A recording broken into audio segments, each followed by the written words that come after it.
Hi everyone, I want to start this video with brand new information about Resident Evil 9 Requiem. This info appeared on the game's official website, which launched just a few days ago. But this video isn't just about that. We've got several dozen minutes of breakdowns of tiny details you might have missed. Theories, facts, clues, screenshot analysis, and much more.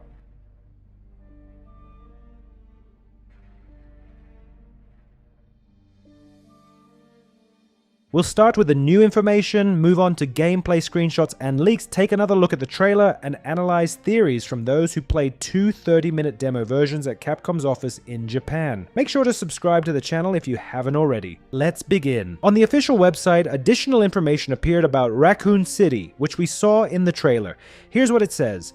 Raccoon City, a Midwestern city in the United States and the headquarters for the former global pharmaceutical company Umbrella. In the face of the zombie outbreak in 1998, the government approved a sterilization operation, a missile strike on the city in an attempt to quickly bring the situation under control, but this was swiftly covered up. Everything is set in motion when a body, the victim of an unidentifiable disease, is discovered in an abandoned hotel. FBI analyst Grace Ashcroft is assigned to the case, but the crime scene is at the very same hotel where her mother died 8 years ago. Grace prepares to finally face the past and makes her way to the scene, but this one case leads to uncovering the hidden truth behind the outbreak in Raccoon City, the biological disaster that shook the world. Will this be the Requiem that finally lays the memories of that abhorrent disaster to rest? Along with this information, we also got a new image of Grace. She's wearing a red jacket, just like her mother did in Resident Evil Outbreak. I think that's no coincidence. It's likely a small nod to Outbreak. We talked more about that in the previous video, about the possible remake, Grace's mother, and much more.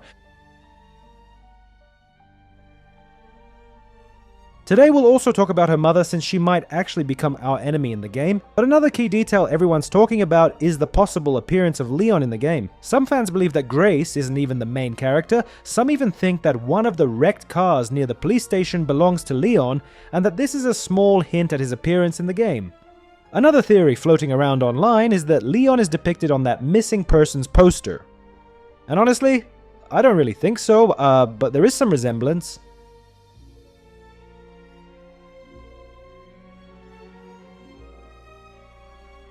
What's more interesting is that the voice actor who played Leon in the previous games updated his resume and added a new O2LA project currently in development. Coincidence? I don't think so. There are also rumors online that the actress who voiced Jill was seen updating her roles for an unannounced project. By the way, today we'll talk about the two demos that testers played in Japan. Supposedly, these demos featured Jill and Leon, but more on that later. And speaking of voices, in the trailer, you can clearly hear voices, but to this day fans can't identify who they belong to. Some claim they definitely hear Leon. What do you think? Let me know in the comments. Let's listen and move on to breaking down the new demo and screenshots. Investigating all these strange deaths, huh? We need to keep our voices down. Have you seen the same shit I've seen? Please know that you are my hope. Everyone's gone. Out of nowhere, the embargo lifted on the demo that journalists played at Summer Game Fest. That means we just got a bunch of new gameplay screenshots and tons of juicy details from those who went hands-on. As always, I've gathered all the known information into one video, and I want to share the most interesting impressions and insights with you. And if you haven't subscribed to the channel yet, please consider doing so. It really helps out small creators like me. I do my best to bring you exclusive details on upcoming games. Let's start with the screenshots. They show off several locations, and for the first time, a third-person camera view. The game will let you switch between first and third-person perspectives on the fly. Also, there's a new Lady Dimitrescu-style villain, Maz, but more on her later. One of the more intriguing screenshots shows this mysterious monster.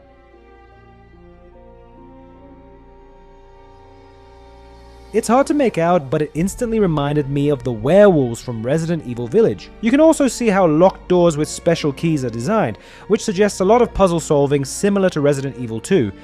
And interestingly, the new protagonist uses a lighter instead of a flashlight as her light source. No high-tech gear here, just a good old lighter. Another screenshot shows a monster's hand, likely the same creature we saw dropping from the ceiling in the trailer with chains hanging from its arms.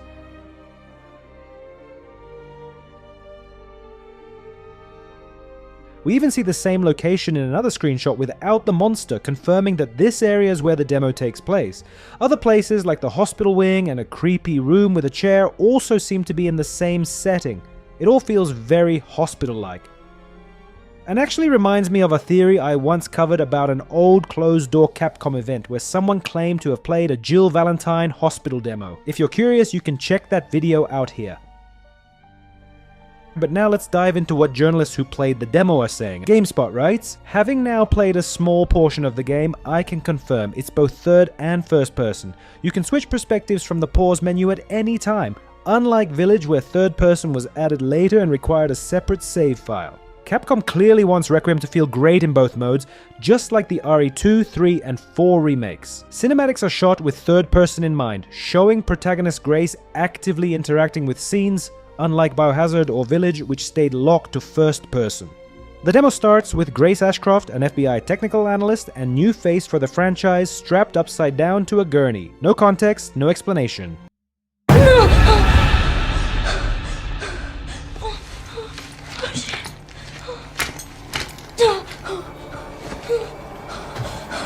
What is this?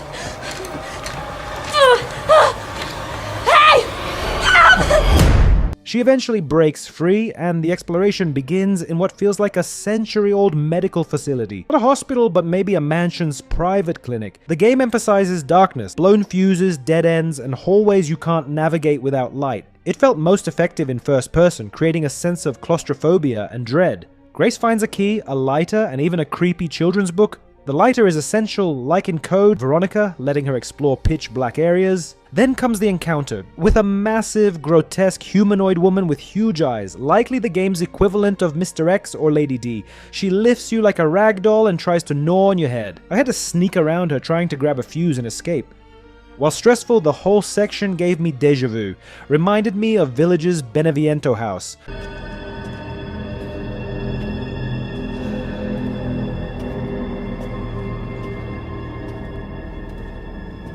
No weapons, no way to fight back, just fear and stealth. That said, despite Capcom's marketing about a bold new direction, the demo didn't show much of that. It felt familiar. Not bad, just not surprising. Even Grace's character didn't get enough time to really shine. Rock Paper Shotgun says, Requiem supports third person, but Capcom clearly prefers players use first person. You can really feel Grace's fear that way, especially when holding a flickering lighter in the pitch dark. The sanitarium area houses a terrifying hag, one of Capcom's best monster designs yet. She's as tall as Lady Dimitrescu and has to duck under doorways, but she also crawls on ceilings like a xenomorph. When she descends face first, it's like Sadako from The Ring. Up close, she's horrifying. Decaying face, oversized teeth, and the eerie energy of a deranged child who just wants to play. You'll be sprinting down hallways with her pounding footsteps behind you. You can't help but look back, and that's probably when she kills you. The closest comparison is the basement section of Donna's dollhouse in Village, but she won't insta-kill you.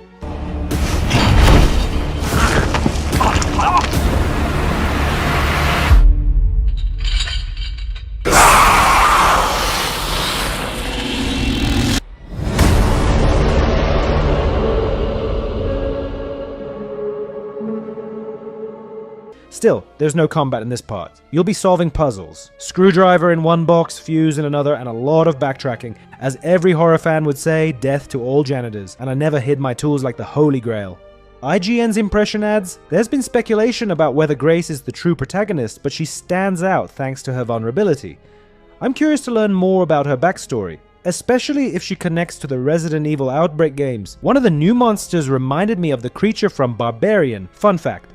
That movie's director is working on the next Resident Evil film. This monster stalks you like Mr. X or Lady D, but in first person, the fear hits even harder. It felt like playing Amnesia for the first time. In third person, the tension is still there, but the fear turns more into tactical stress. Grace can only throw bottles, she's clearly not a trained fighter, and the animations reflect this. She stumbles as she runs away, adding to the panic. Director Koshi Nakanishi says Requiem stays true to survival horror, but also introduces cinematic thrills, and switching perspectives helps highlight both. First person is perfect for atmosphere and exploration. Third person makes monster chases more dynamic. They're coming. I know now that you're the one that I've been searching for. The special one. The chosen one. Miss Ashcroft. Visually, the game looks amazing. RE Engine is still killing it. Light and shadow are used masterfully, with lamps barely illuminating anything and shadows always keeping you on edge. So in summary, the demo was short and left a lot unanswered, but that's expected since the game was only just announced. The real big showcase will happen at Gamescom on August 22nd, where they'll let people try out a full extended demo, and even so, this early demo already gives us a much better picture of what kind of game Resident Evil Requiem is shaping up to be. And now I want to hear from you. What do you think? We all remember the many rumors about the new Resident Evil being open world, and it turns out they were true. But who would have thought we'd be exploring Raccoon City and possibly its surroundings after the explosion from Resident Evil 2 and 3? There it is, the familiar police station where Leon Kennedy arrived for his first day, and the streets around it. It looks insanely cool. But what's even more interesting is that this new game might act as a bridge to other intriguing Capcom projects, and most likely a remake of Resident Evil Outbreak. Why do I think that? Because the new protagonist is an FBI agent named Grace Ashcroft. In the trailer, it's directly stated that we'll be heading to the place where her mother was killed. Alyssa died 8 years ago. Perhaps it's time for you to face the past. And for those who don't remember, Resident Evil Outbreak had a character with the same last name. Yes, that was her mother, reporter Alyssa Ashcroft, who appeared in Resident Evil Outbreak. I believe this is all leading to a remake of that game, which told the story of the early days of the Resident Evil world, right after the virus first appeared. A very interesting time period, by the way. Now back to the plot of the 9th installment. The game is officially titled Resident Evil Requiem. The developers have chosen a new lead for the series, Grace Ashcroft, an FBI agent who is sent to a mysterious hotel in Raccoon City, the same place where her mother was murdered years ago. The trailer shows scenes of Raccoon City, including the police station. This will be the franchise's first return to the city in many years. According to Capcom, Requiem will mark a new era for the franchise and is meant to truly scare players. Resident Evil Requiem is set to launch on February 27th, 2026, and we'll be getting gameplay footage before that. What we do know is that Resident Evil 9 will be playable at Gamescom. Gamescom opening night live is scheduled for August 19th, so there's a good chance we'll get a more detailed look at the game then. By that point, fans should have a much clearer idea of how Resident Evil 9 actually plays. And since the game will be available to play at the event, there's a good chance we'll also get a public demo. Just like we did with recent Resident Evil games, that demo might even contain a teaser or secret, which Capcom has done before. That would be insanely cool. There were earlier rumors that Resident Evil 9 would be open world, though this wasn't officially confirmed. Still, judging by the scale of the locations in the trailer, it looks like those rumors were true. As of now, we don't even know whether the game will be in first person like Resident Evil 7 and Village, or in third person, though third person seems more likely. Transporting to Spencer Memorial now. RPD dispatch, this is 153. I'm trapped in North Garden with 3 civilians. West side, cafeteria, back of the kitchen. One of us is injured and immobilized. Please advise. Now back to the story. According to the trailer, Grace's mother was murdered 8 years ago at the hotel we're heading to. But here's something interesting. In Resident Evil 7, you can find a note written by Grace's mother mentioning that around 20 tourists disappeared without a trace, and that those disappearances are likely connected. The beginning of the Requiem trailer also references these missing people, suggesting a link.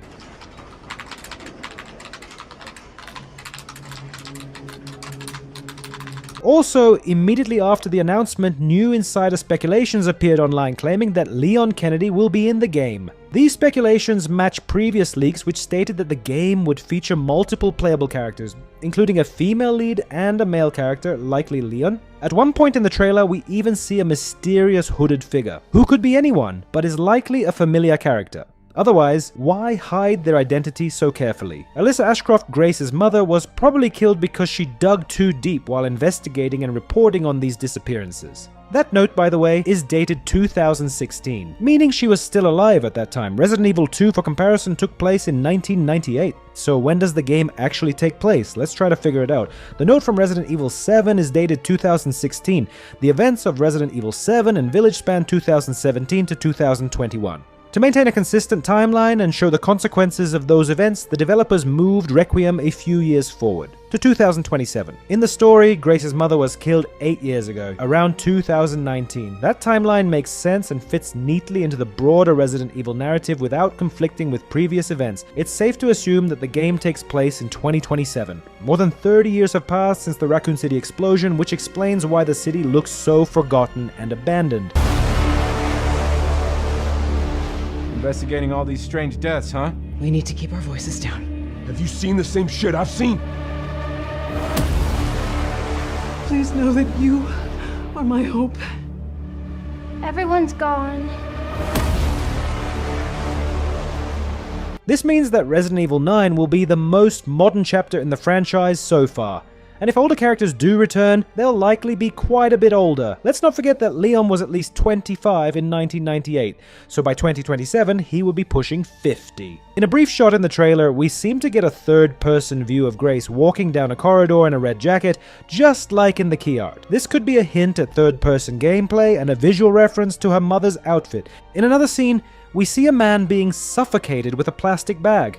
It appears to be the same hooded figure. This implies he's not a zombie, but rather a conscious human, maybe infected, but clearly still self-aware. That corridor also strongly resembles the Raccoon City police station from Resident Evil 2. Most likely we'll be seeing a lot of flashbacks and of course the first look at the monsters. It's clear that this will be a very dark and intense installment. We'll get a better idea of what the game is really about in August when gameplay is revealed. To wrap up, the story takes place in 2027 when Grace is sent to investigate a series of mysterious deaths at the same hotel where her mother died 8 years earlier. The hotel is located in a city near what used to be Raccoon City, destroyed by a nuclear strike after the T-virus outbreak. The trailer shows gloomy corridors reminiscent of the Spencer Mansion and the ruined RPD building, adding psychological horror and classic Resident Evil atmosphere. Grace must confront personal demons and uncover the truth about her past and her mother's death. One thing is clear, this 9th installment might bring together many of the stories we've been told before, but what do you think? Did I miss something? Let me know in the comments. Grace Ashcroft, Yes? my office. Coming. After the official announcement of Resident Evil 9, I decided to revisit the old rumors and theories we've been discussing over the past year, and as it turns out, one of the most interesting theories now seems very plausible. Leon is the villain in the game, but don't rush to turn off the video, I'm going to explain why. As we know, playtesters played 2 demo versions about 6 months ago, one featured Jill Valentine and the other Leon. Now, I believe those demos are actually the game's prologue. They perfectly match what we were shown. Let's start with Grace's flashbacks. Alyssa died 8 years ago. In them we see a hooded figure. Clearly this isn't your typical zombie, there's a shot where he deliberately strangles someone. If we look closely at his face, we can clearly see the facial structure is very similar to Leon's. And that brings us back to the leaks we've been talking about over the last year. That information came from a tester who played both demos at Capcom's Japan office. He said the game takes place 4 years after the events of Resident Evil Village, which aligns with the trailer. The tester also claimed that Leon Kennedy and Jill Valentine traveled to a location where Eveline from Resident Evil 7 was created. According to him, a new company is developing clones of Eveline, essentially creating new bioweapons using the mold from RE8. Again, if we look at the trailer, it begins by saying people continue to disappear.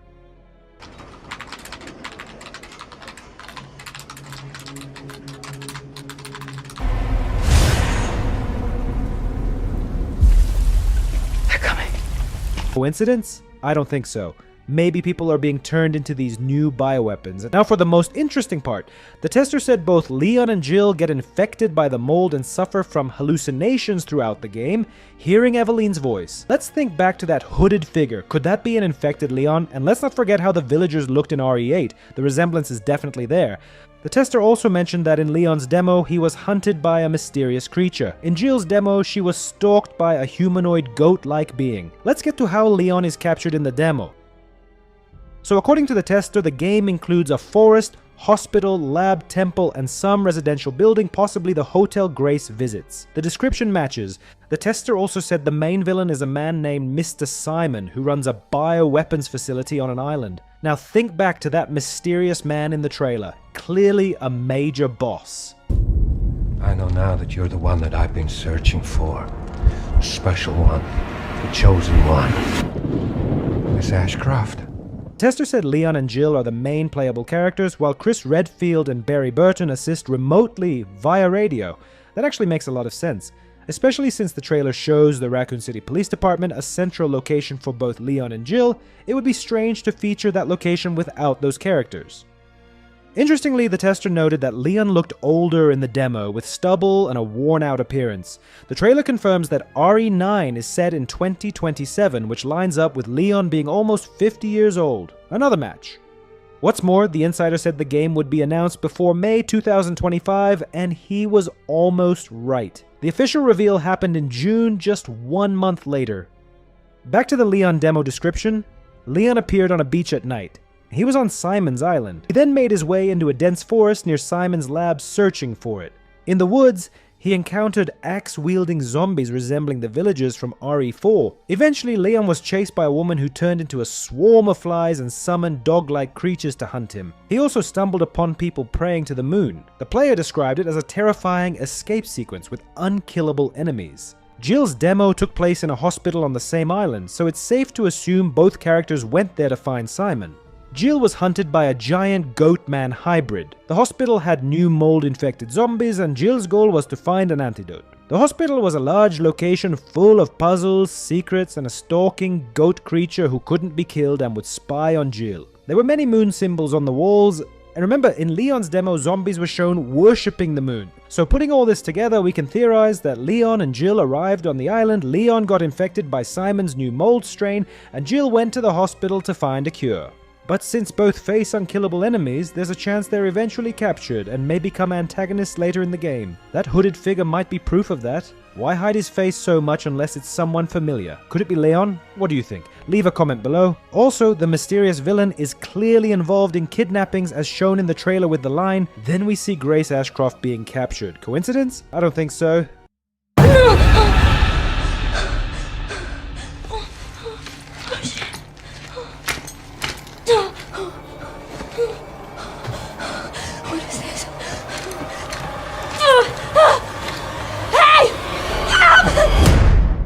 Another possibility is that Leon came to rescue Grace and ended up being captured himself. There are lots of ways this could play out. Now let's talk about another interesting point, Alyssa Ashcroft. She was a character in Resident Evil Outbreak and is confirmed to be the mother of Grace, the new protagonist. Alyssa was a journalist, and we even found her notes in Resident Evil 7, as discussed in yesterday's video. But there's an intriguing fan theory going around. The zombie shown at the end of the trailer might actually be Alyssa Ashcroft. Why? Well, first, the zombie has long blonde hair, a narrow jaw, and seems to be wearing red tones, very similar to Alyssa's concept art. If true, that would set up an incredible boss fight. Mother versus daughter. We also hear chains when the zombie appears. Doesn't that remind you of Lisa Trevor from RE1?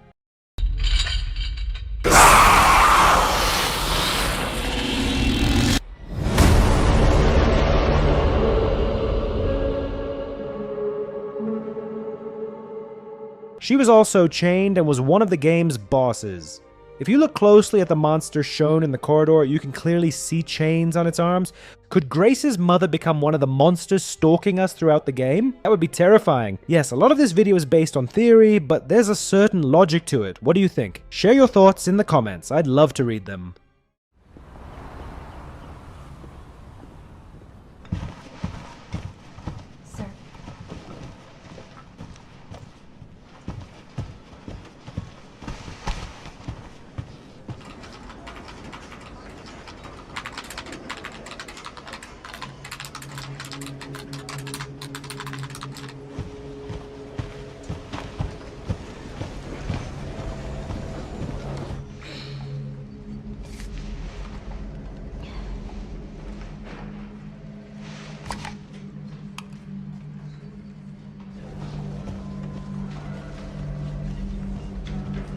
Grace!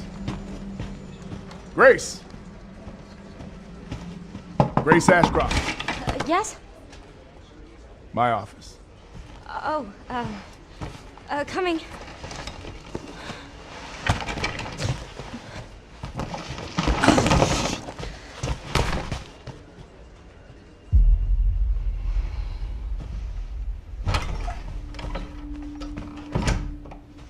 If this is about the report you asked for yesterday, it'll be ready in 3. No, 2 days, tops. Put a hold on that for now. We found another body. One that exhibits the same pathology as the others we've been investigating. Now, I need a good technical analyst on this. Okay.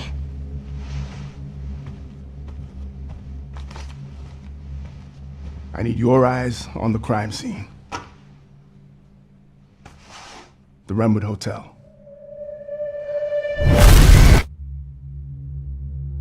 I know that's where your mother was murdered. Alyssa died 8 years ago. Perhaps it's time for you to face the past. Grace.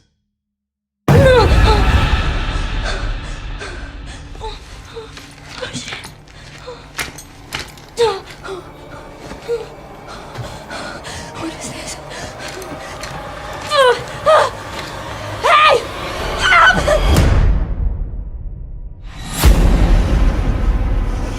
Stay close.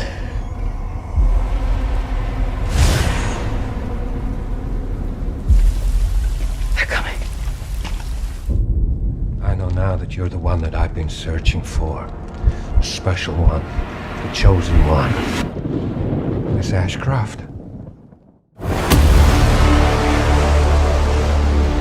Investigating all these strange deaths, huh? We need to keep our voices down.